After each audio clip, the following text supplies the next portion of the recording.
Parents in abroad, they have been sending their kids back to Africa, either to stay with some relatives, whether it's a grandpa, grandma, brothers, sisters, family members, or taking them to boarding schools, like those strict boarding schools. Why? The kids have been misbehaving, rebellious, lazy, disobedient. Now the question is, what do you think these parents are doing wrong? Is it their fault? What is really happening? Check wherever you want to check, whether it's Canada, whether it's UK, whether it's US. So many parents are crying, right? They've had enough and they are like, you know what? Enough is enough. I need a break. I am going to send you back to Africa. Some parents, they don't even tell their kids. They just take their passports and they're like, oh, we are visiting grandpa and grandma back home. And they will go there, take their passports for the kids, leave those kids there, come back without them, and probably take them in the next few years or so. You may think people are weird, right? Yeah, that is how this system away from Africa is doing to parents. Hey, hello everyone, and welcome back to my channel. Today we are going to be talking about a challenge many immigrant families face when raising kids abroad. How to deal with misbehavior in children. And today we just want to start talking about children at first, and we just want to see what's happening, what's going on. I know so many people are looking for ways to help themselves, to help their kids, and they're not getting any breakthrough. So if this is something that you are interested about, please, I have got you covered with some practical tips and insights. Let's talk about it. Let's dive in. So first of all, we want to know the intentions of families or parents relocating abroad with their kids. Honestly, there is no parent who has sat down for months, for years, planning or thinking that, you know what, I think myself and my family, we need to relocate from Africa going abroad. They all have good intentions. They've looked at their situation, right? Because like right now, you find out that when it comes to the systems in many African countries, they are not really working because of so many things that we don't want to talk about right now. But as a parent, you have sat down and you're thinking, wow, so the struggle I'm going through now, in like 20 years to come, my kids are going to go through the same struggle, or they are going to go through more struggle than they are already facing right now, right? And so they start to think, oh, what is better for me? Even if my child goes to school here, get good education. And I'm not talking about people who are in poverty. I'm not talking about people who don't even have the money. There are people who even have the money, but they are feeling like their kids need to, stand out on their own. There are some kids who don't want to be in their parents' businesses. They just want to like grow their wings. With the state of the countries, maybe it's just telling you this is so depressing, I don't want to subject my kids to this type of distress, right? And they just decide, okay, let's move. And then there are some people too who can afford to stay where they are. They can afford, everything is there. They are able to put generator for light, for electricity. They are living a very good life. Trust me, there are people in Africa who are living so large.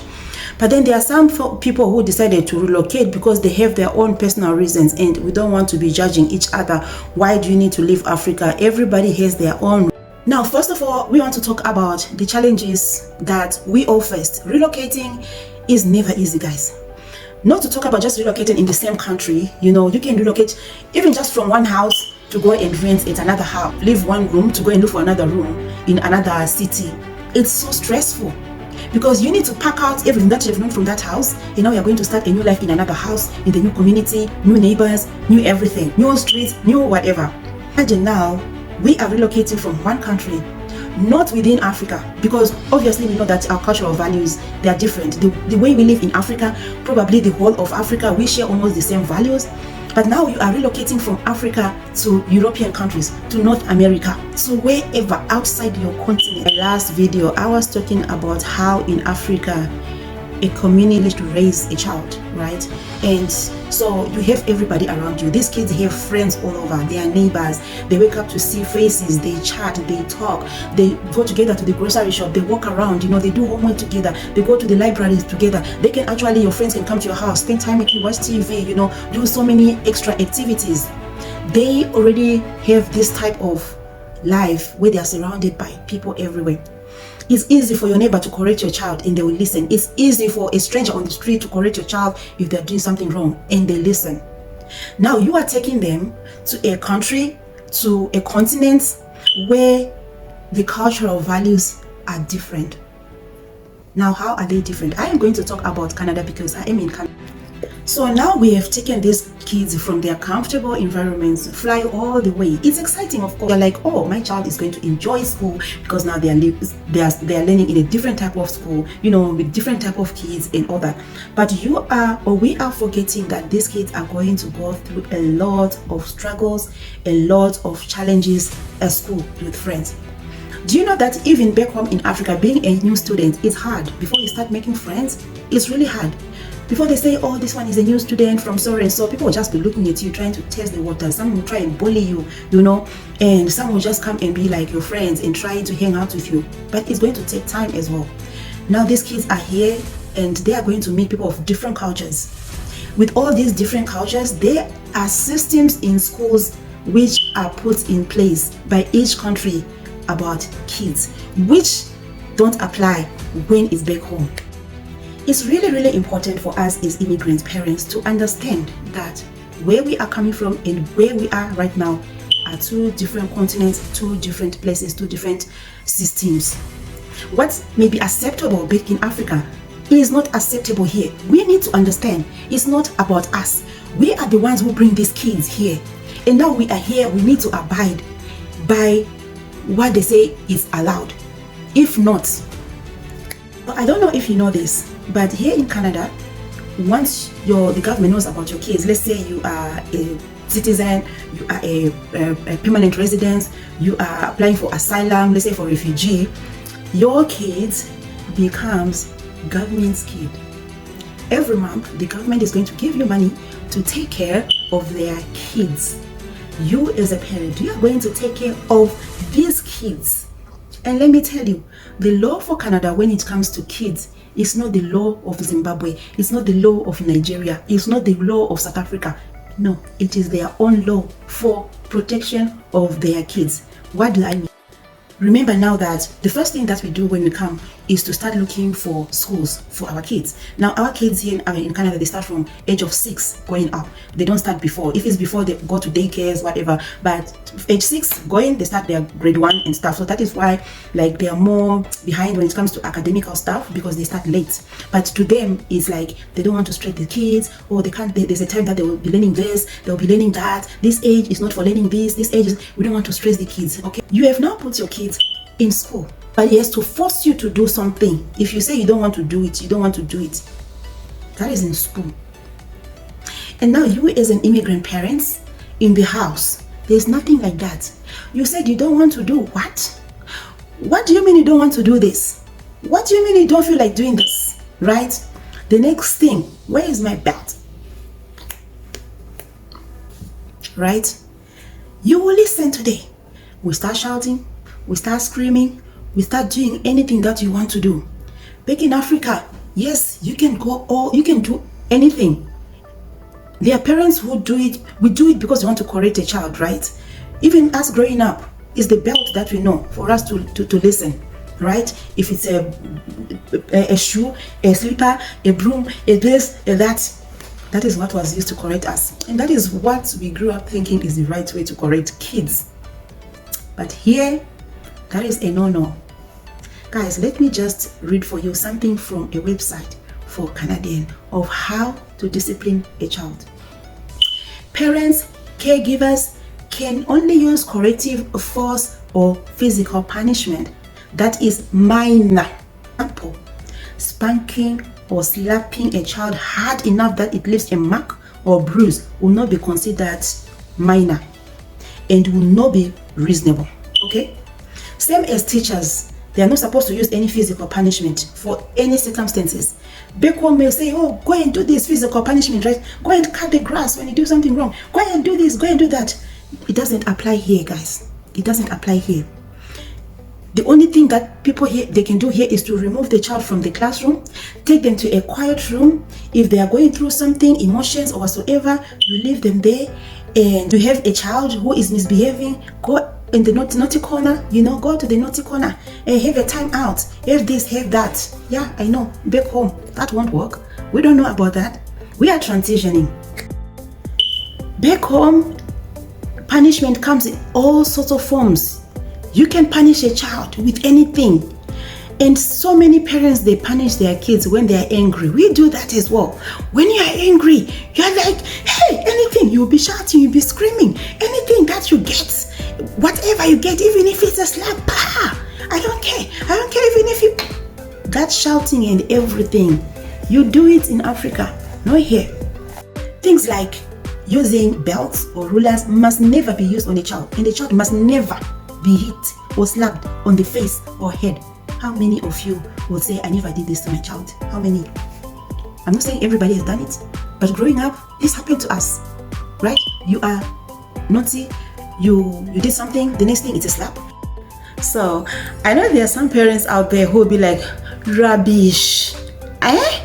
My child that I carried 9 months, they'll be telling me how to give discipline, how to do this. Me, I'll beat until they become straight. I will send them back to Africa.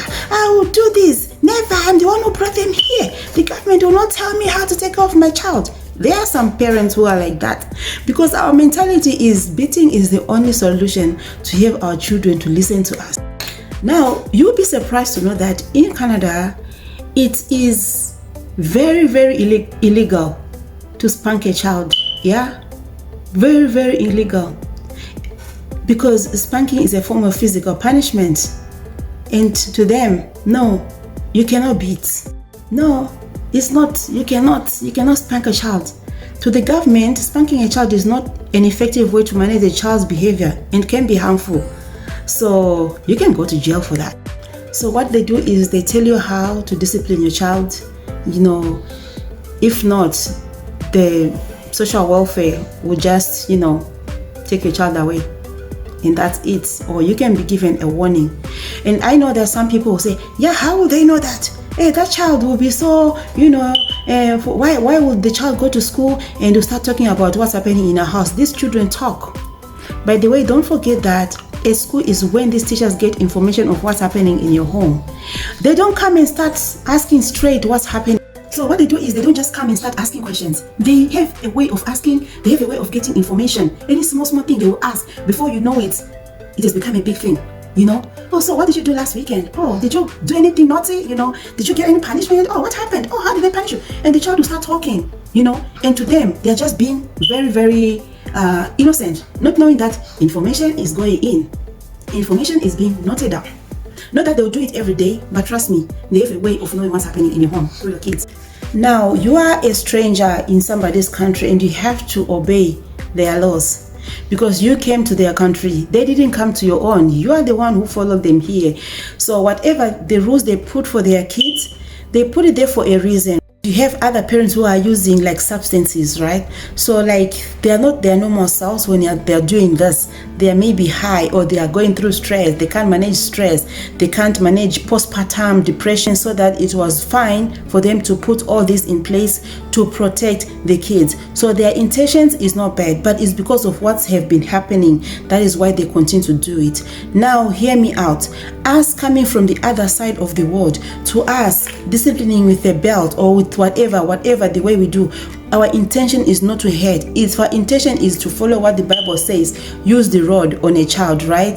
So that their foolishness can come out of them. And that is what we do. That is what we've grown to understand and to know.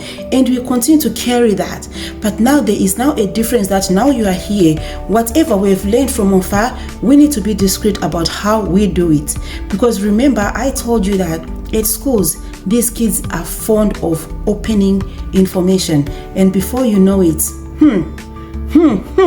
back home, We know how to scream, we know how to shout. You remember I did a video last and I was telling you of how I lost my voice and I jokingly says because I shout too much, and my son was like, you shout too much, you talk too much, right? Anyway, so it so happens that when we are angry with our kids, the first thing is we shout. That is what we have been trying to do, because that is how we have grown up as well. You scream as a parent, you shout. You think a child will listen when you scream, when you shout. But is that effective? Here, it's not effective. There, you may think it's effective, but actually it's not effective as well. So we need to learn how to communicate effectively. For example, a child can do something wrong, right? You break something, you do something. What is the first thing that comes into our mouth? Scream. Are you okay? Why would you break something? Do you know how much I bought it? Yeah, it's because I'm guilty. Right? It helps me. You understand? Even though it has taken me long to understand, but it is helping me as well of how to handle situations. Now, when you start to scream, to do that, is that going to be effective? No, it's not going to be effective, because tomorrow a child will do something. They will not tell you they did something because they are scared you're going to shout. And when you shout at them, you're causing trauma to the child, and you don't know about it until these kids grow up. Like the way we grew up, we've had this trauma. We all only remember when our parents were beating us, when they were shouting at us, when they were scolding us, when they were screaming at us. And it's something that has been with us for years and years and years. Now we are parents and we are passing it on to them. So it's up to us to like break the cycle. Like, no ways. I don't like the way my parents were shouting at me when I was a child. I wish they could have spoken to me very gentle, very caring, because there's no way I will not have listened. The problem with us is we take our kids and we see them as our mates. They're just kids. They are still learning. They are going to make a lot of mistakes. The same way that I made mistakes, the same way that you made mistakes when you're growing up. And now you are left with trauma of your parents shouting at you or beating you. You have marks all over your body to show that this is how my parents disciplined me when I did something wrong. And now we think it's okay. It's not okay. Parents, it's never okay. These same kids are also going to grow up and have families and be very negative parents as well, and pass it on to their kids. They are not going to build happy families. Ask anybody who has grown up and who faced this type of treatment when they were growing up. It's very hard for them to show love, to show empathy, to know how to communicate, because all they know is beat, scream, shout, scold. So how are they going to also, when they grow up, to start being nice, communicate nicely, unless they learn how to unlearn all the things that they've learned during their childhood? I want you to grow in a society where people will say, you are doing very well, you were trained very well. And that is when he started to change. Not because before he was never doing it. He would do it after a beating. He would do it after me screaming, after me shouting. If I stopped the screaming, the shouting, no, I'm still learning not to do it, because it's in me and I'm like, I don't want to do it again. And I'm finding that there are other ways that I can be able to communicate and they can listen. So now a child does something wrong to you. What I've realized and what I've learned is you need to be calm. They've done something wrong, whether they were just trying you or they just did it by mistake. Instead of shouting and consistent of your rules, stick on it. Not that today you say A, tomorrow you say B. Tomorrow A, or tomorrow B, tomorrow C. Once you say A is A, that is A is A. Set clear boundaries so that your kids will know that you are not playing. You mean it when you say don't do this. Set clear boundaries for your kids. Have a structure in your home. What they need to do, what they don't need to do. Here guys, parents work so hard. We have parents who are working 2 jobs, 3 jobs so that they can just pay their bills. So many of them, they come home, they are tired, they want to sleep, the kids want to play. And some parents, they just don't want to be in that situation that they are talking, interacting with the kids. They just give them gadgets, go and watch TV, go and do this, go and do that, and so that they can be peace in the house. But don't forget that these kids have been in school, they miss their parents, they came, they want to share what has been happening, and now the parents, they are not interested, they are so tired, they've been doing ABC, they've been, the boss has been screaming at them at work, now they come home, they are so tired. So they are like, okay, go to your room. There are parents who have even resorted to putting TVs in their children's bedrooms so that they don't have anything to do with. There is no TV to be watched at this time. Everybody needs to do homework. Anybody, you need to do schoolwork. This is what you need to do. And it becomes more challenging because here in Canada, kids, they don't come home with homework. They do everything on their laptops. And like us, we grew up with, you come home, you have a book for homework, you're looking, you go to library to check topic that they say you should research, you walk 30 minutes to your friend's house to borrow a book. We didn't have much. So now these ones, everything is in the computer. They come, sometimes they'll be telling you, I'm doing homework, while they're busy on a game. Their so-called friends have phones. Everybody's almost having phones. They are chatting, you can't control what's happening in school, but you can control what is in your house. So once you start doing that, they will start helping themselves to know that, okay, if they don't allow me to do this at home, why should I do it at school? And they can never bring whatever they're doing at school to bring it inside the house because they know it's a no-no. So I really want you as a parent, as an immigrant parent, or as any parent that is out there, there are 3 Bible-based discipline that we need to apply to our. The best way, the best discipline, the best advice that you can get is from the Bible. And what does the Bible say? The Bible says you need to be a very loving parent. Okay? You put love first. Don't start to address the issue there and there. Give yourself some time. Pull yourself away from the situation. Postpone the discipline until you are calm. And we sometimes can't wait. But that's what the Bible says, like, wait. Calm down.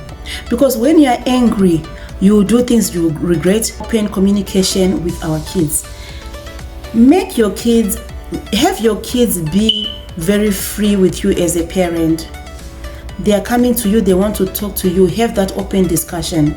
If you are on the phone and they are coming to talk to you, put the phone down. Pay attention to them, because sometimes they want to tell you things that have been happening in school, and we are busy typing, we are busy chatting, we are busy on social media. You are doing so well as a parent, and these kids, they're a gift from God. It's only for Him we can ask for wisdom on how to train them in the right way. They are our kids, and we know what is best for them, and we are going to do what is best for them. But while we are doing it, we need to take caution of doing what is right and not what is wrong, doing what won't damage them for the rest of their lives. So thanks guys for watching. I hope to see you in my next video. If you have any comment, any contribution, please drop it in the comment section. And I know that for some people, they will not agree with what I came up with after I did my research, but it's okay. Please just drop in the comment section your thoughts as well and what you think. So thanks guys, hope to see you in my next video. Bye.